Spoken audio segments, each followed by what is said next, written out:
This is CUNY TV, the City University of New York.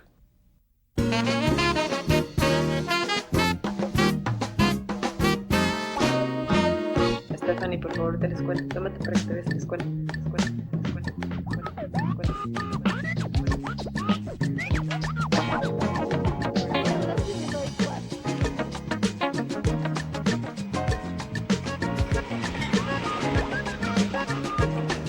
Damas y caballeros, gracias, thank you, gracias.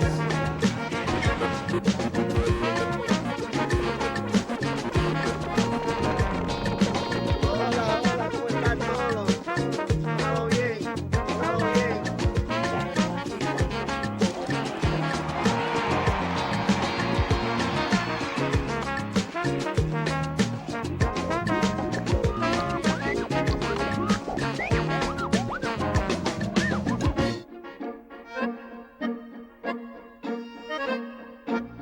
Bienvenidos a Nueva York, programa dedicado a todos los temas que son de interés al público hispanoparlante, celebrando su diversidad y contribuciones a la vida de esta ciudad.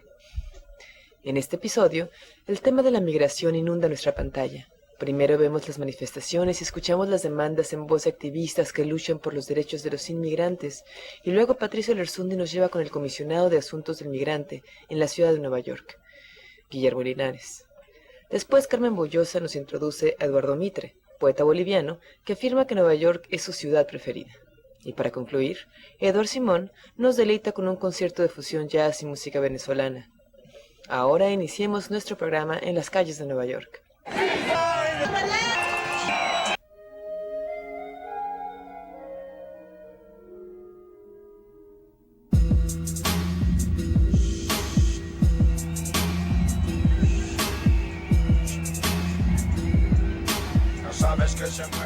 Estoy aquí por varias razones. Una de las más importantes es porque los inmigrantes en este país están debajo de un ataque muy grave, pero el gobierno, las leyes que quieren criminalizar a todos los inmigrantes, y nosotros estamos contra eso.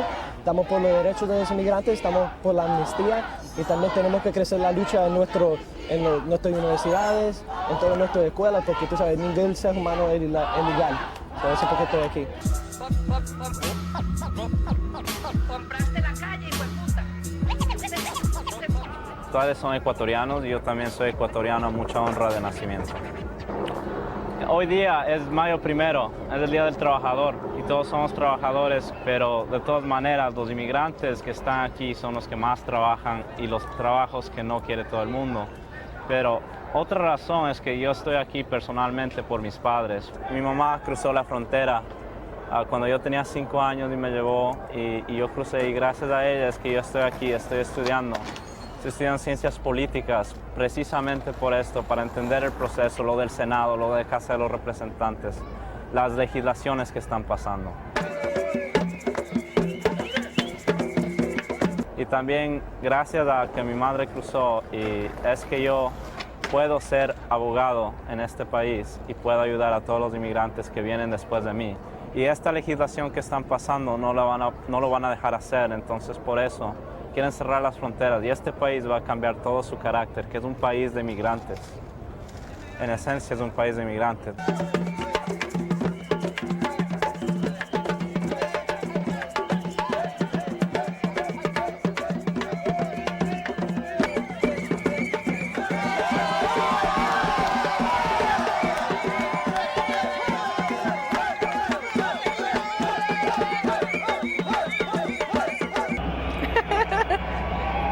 Por lo que he estado escuchando y leyendo y he estado al tanto, se está viendo como tanta gente está siendo partícipe, pues se está viendo como el segundo movimiento a continuación de los derechos civiles, ¿no? Que en los 60 fue en cuanto a los afroamericanos y ahora son los hispanos, ¿no?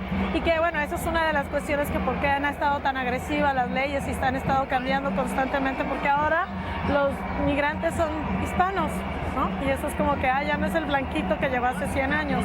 Entonces es un movimiento que está cobrando fuerza. Y yo veo con los chavos el poder que están sintiendo, que ya no es ese temor que tienen de salir y decir, sí, soy indocumentado, ¿y qué? ¿No? ¿Y qué? Y estás viendo las banderas, estás viendo sus escritos, estás viendo las pancartas.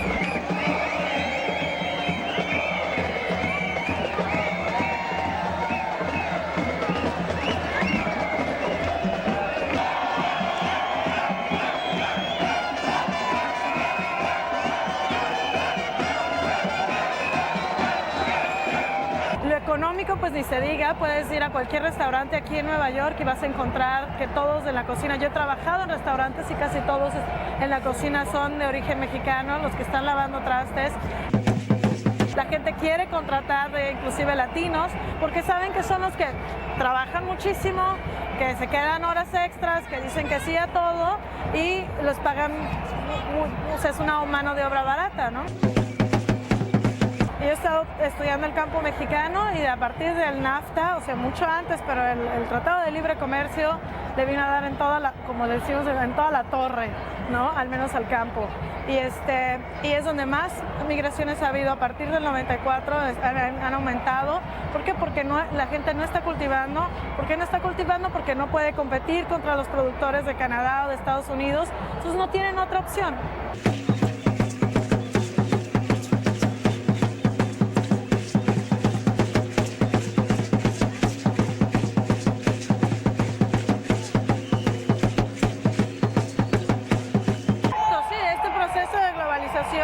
Hay muchos que dicen, no, es que va a beneficiar a la economía global, no a la economía mundial, pero eso no es cierto, o sea, de manera local está afectando muchísimo. Y por más que construyan una muralla de no sé cuántos kilómetros y no sé de qué tanto grosor, va a ser imposible frenarlo, porque además a este país también le conviene que estemos acá.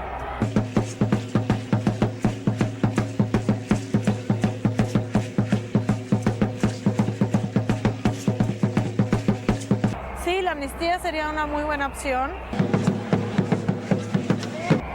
Lo que pasa es que, o sea, hay muchas opciones que podrían ser la solución, ¿no? Pero también yo creo que hay que ver desde la raíz, ¿por qué la gente sigue viniéndose? Porque ahorita seguramente hay 1,000, 2,000 personas que están tratando de cruzar o llegando en barco de 1,000 formas, ¿no? Entonces yo creo que más bien hay que hacer una reevaluación del sistema global en el que estamos, ¿no? Que este país tiene una gran culpa de lo que está sucediendo.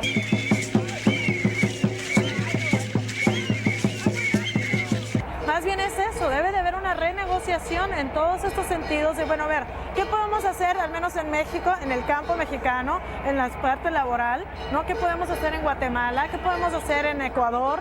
¿No? Y entonces, como que ver, ok, tal vez sí pueda funcionar esto aquí.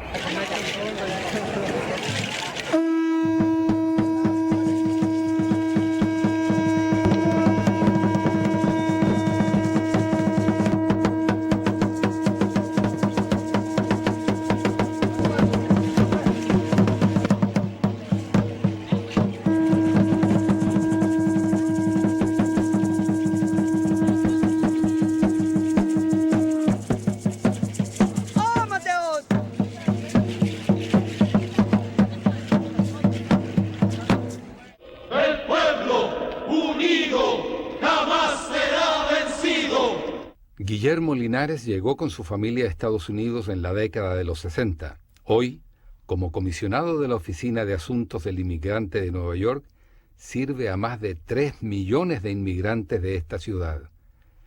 Linares tiene la distinción de ser el primer dominicano en ser elegido para un cargo público en Estados Unidos.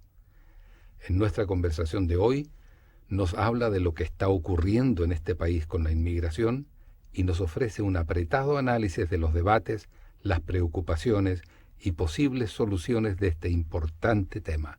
Guillermo, bienvenido a Nueva York. Gracias por invitarme. Inmigración. Ambos somos inmigrantes, sabemos los desafíos que significa estar en un país como este. ¿Qué está pasando? Es un debate que periódicamente se lleva a cabo en este país y en este momento el debate es precisamente conjugado con intereses políticos partidistas. Ya, es obvio que estamos hablando de un juego político. De hecho, el Senado no pudo ponerse de acuerdo recientemente para aprobar un proyecto de ley que ayudaría a la mayoría de los indocumentados en este país. Lo que hay que reconocer es que este país y su posición ante el mundo ha sido construido desde su principio por inmigrantes. Las alturas que ha llegado a Estados Unidos es porque han traído de todos rincones del mundo olas de inmigrantes, lo mejor que tienen, su creatividad, su determinación, su perseverancia.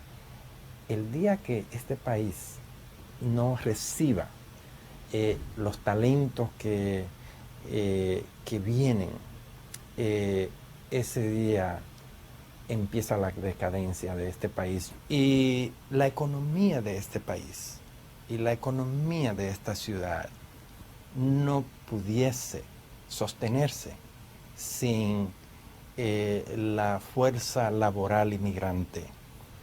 La introducción y aprobación de una iniciativa que busca criminalizar la presencia de quien esté aquí indocumentado, hasta al punto de quien se compruebe que le provee asistencia a una persona indocumentada, y hacer un atentado hasta ese nivel, creo que en parte ha causado este levantamiento. Es un movimiento sin precedente y aunque es más que latino, se acentúa la colectividad latinoamericana en este país. Pero una de las cosas que preocupa es cuál es el poder político de los hispanos aquí. El latinoamericano es joven, una comunidad joven, una comunidad que consume, una comunidad que se perfila como con mucho auge. Y yo diría que la realidad se impone aquí con nuestros números. Como comisionado de esa oficina, imagino que la meta es canalizar ideas con organizaciones que ofrecen servicios de salud, de negocio, en fin, una cantidad. La misión de mi oficina, como parte íntegra de la oficina del alcalde, es servir de puente entre todas las comunidades inmigrantes, los nuevos neoyorquinos especialmente al llegar aquí, y el gobierno de la municipalidad. Y esos servicios están disponibles para ellos sin importar su estatus migratorio, no importa si son documentados o no tengan documentos. Los servicios de educación, de salud, de servicios sociales, de orientación y de entrenamiento están disponibles para todo ello. Y buscar que si hay impedimentos se eliminen. Uno de ellos es el miedo que muchas veces los inmigrantes sin documento tienen a acercarse al gobierno o acercarse a buscar servicios que pueden ayudarle, o impedimentos como la limitación del idioma, que muchas veces es un impedimento enorme. Por eso tenemos la línea directa al gobierno de la ciudad, es el 311. Está equipada con 171 idiomas. Y en un marco de 10 días por orden del alcalde hay que buscarle una respuesta, hay que corresponderle a ese pedido. Esta orden oficial del alcalde, imagino, le deja poco tiempo a Guillermo Linares, el comisionado, para compartir con Guillermo, el esposo y padre. ¿Cómo? Siempre ha sido como una batalla conmigo mismo, pero he sido afortunado en ese sentido, que he podido no solamente dedicarme a los menesteres de asistir y ayudar, pero he podido estudiar, que me han apoyado también para seguir mis estudios. Ahora en esta etapa yo espero poder devolver un poco a mi nieta, a mis hijos y a mi familia, y es quizá lo más difícil de manejar. En todo caso, un hombre afortunado. Guillermo, muchas gracias. ¿Cómo no? Aquí, Patricio Lersundi, nos vemos en Nueva York. Si estás interesado en inscribirte en las diferentes opciones de educación superior que CUNY ofrece, las cuales varían desde cursos en las universidades comunitarias hasta un doctorado, contacta a nuestras oficinas en el teléfono 1-800-CUNY-YES o visita nuestro sitio de internet www.cuni.edu.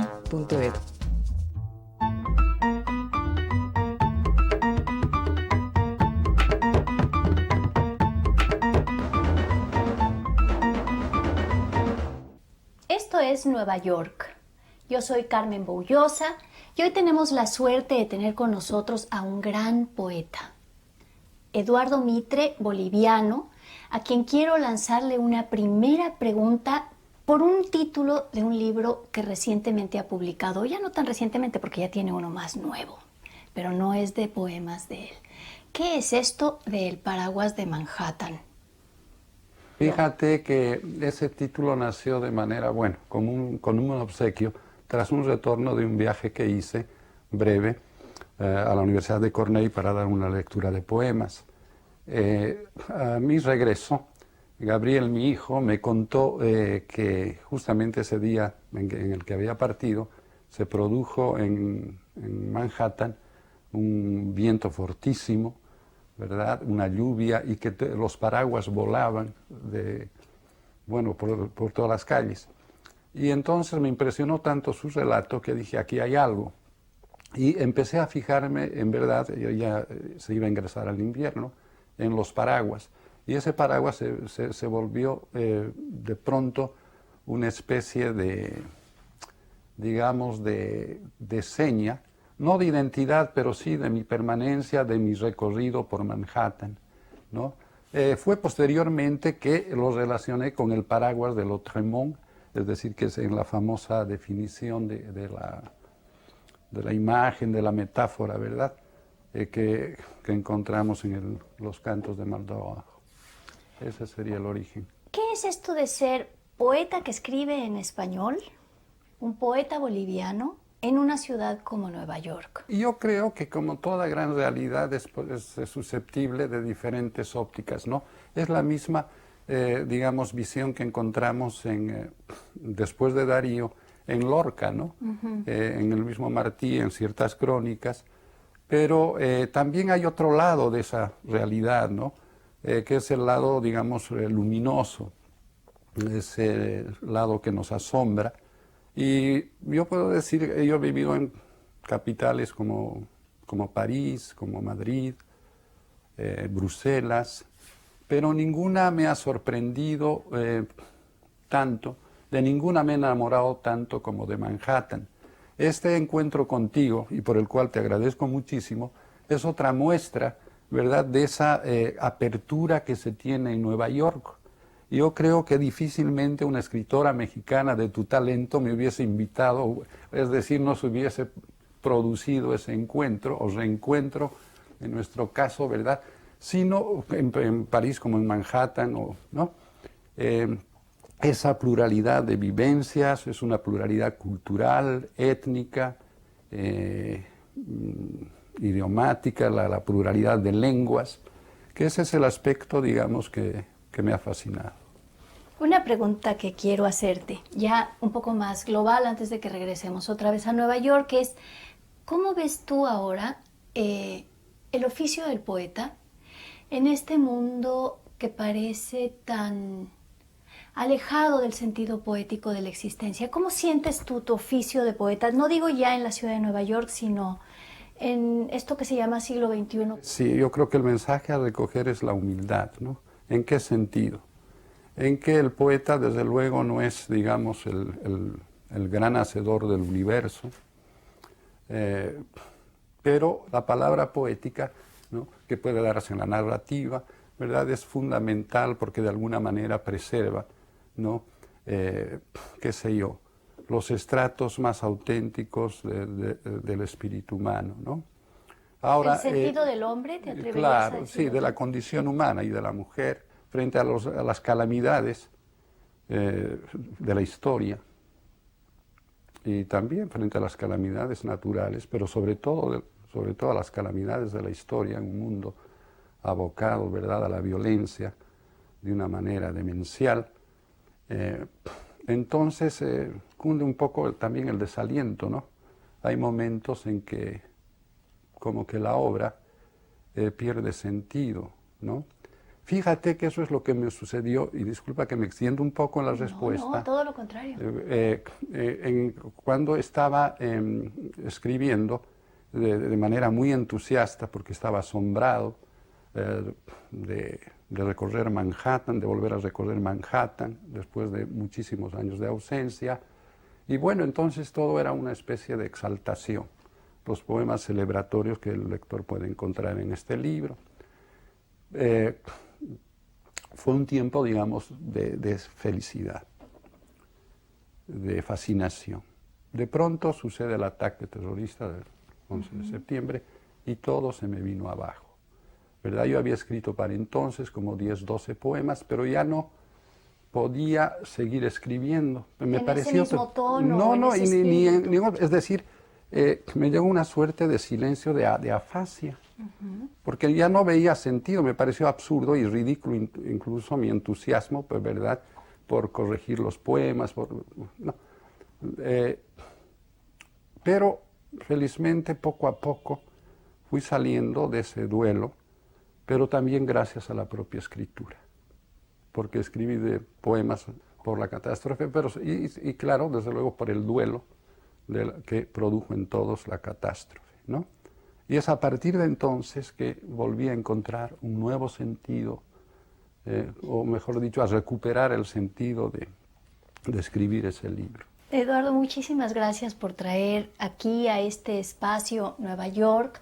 Eduardo Mitre, uno de los grandes poetas latinoamericanos de hoy, boliviano, que vive en estos tiempos en Nueva York. Es como yo, un gitano, o sea que nosotros recorremos mundo, vamos cambiando ciudades, pero ahora la nuestra que compartimos, por suerte, es Nueva York. Eduardo, muchísimas gracias por estar con nosotros.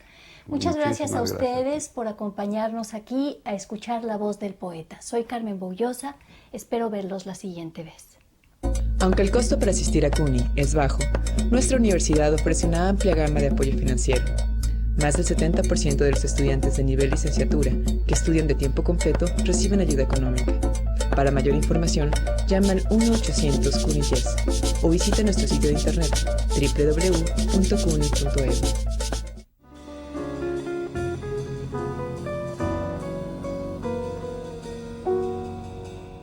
Básicamente fue introducido a la música por mi padre. Mi padre fue guitarrista y cantante y él pues siempre ha sido amante de la música y nos introdujo a todos mis hermanos y a mí a la música ya desde muy pequeños. El jazz lo descubrí un poco más tarde, más o menos a los 11 años de edad. Y la manera en que ocurrió eso fue que un día alguien en el pueblo donde yo provengo, un amigo nuestro pues obtuvo una copia de un video, una grabación de una celebración del cumpleaños de Nancy Reagan en la Casa Blanca.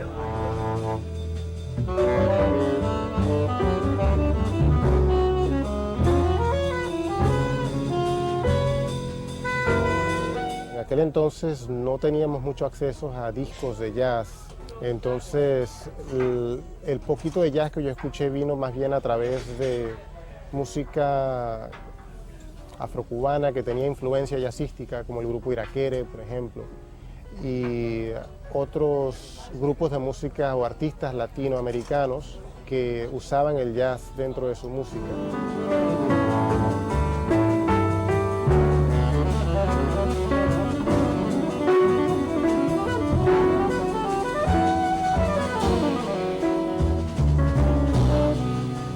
Bueno, mira, el proyecto venezolano es algo que llevo ya algún tiempo desarrollando y básicamente se basa en la idea de buscar o investigar, explorar las posibilidades de unir o fusionar la música folclórica venezolana con el jazz, de traer la influencia afro y venezolana y folclórica de Venezuela al ambiente jazzístico.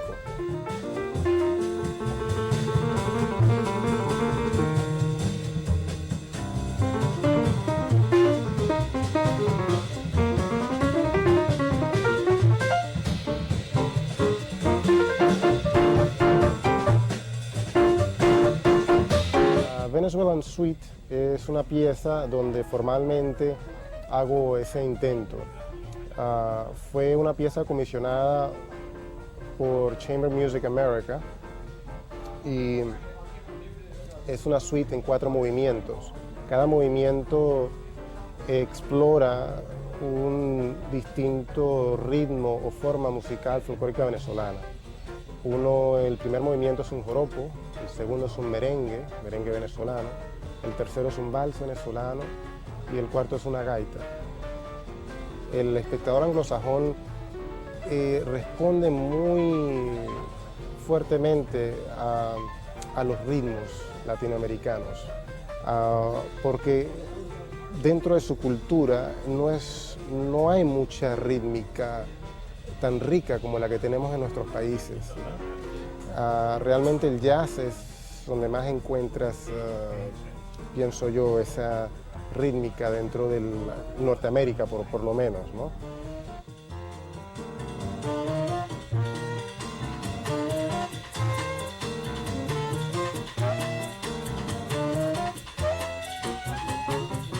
El espectador latinoamericano yo creo que está más acostumbrado al aspecto de la danza, de la música, ¿no? O sea, en Latinoamérica estamos muy acostumbrados a bailar la música. Siempre la música es bailable, lo cual es importantísimo, ¿verdad?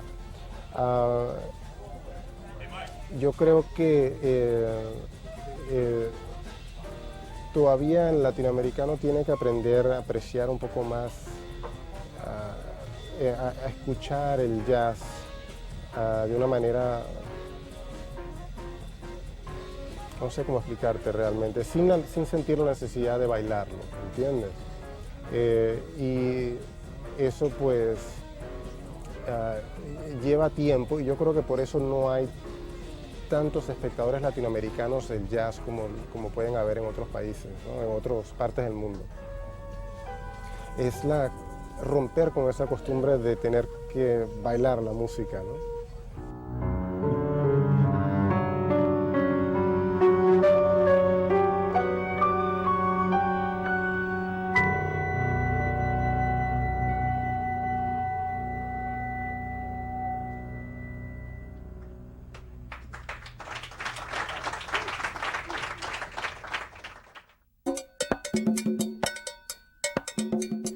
Cada uno de los pueblos de habla hispana en el mundo entero están representados en Nueva York. Contáctanos. nuevayork@cuni.tv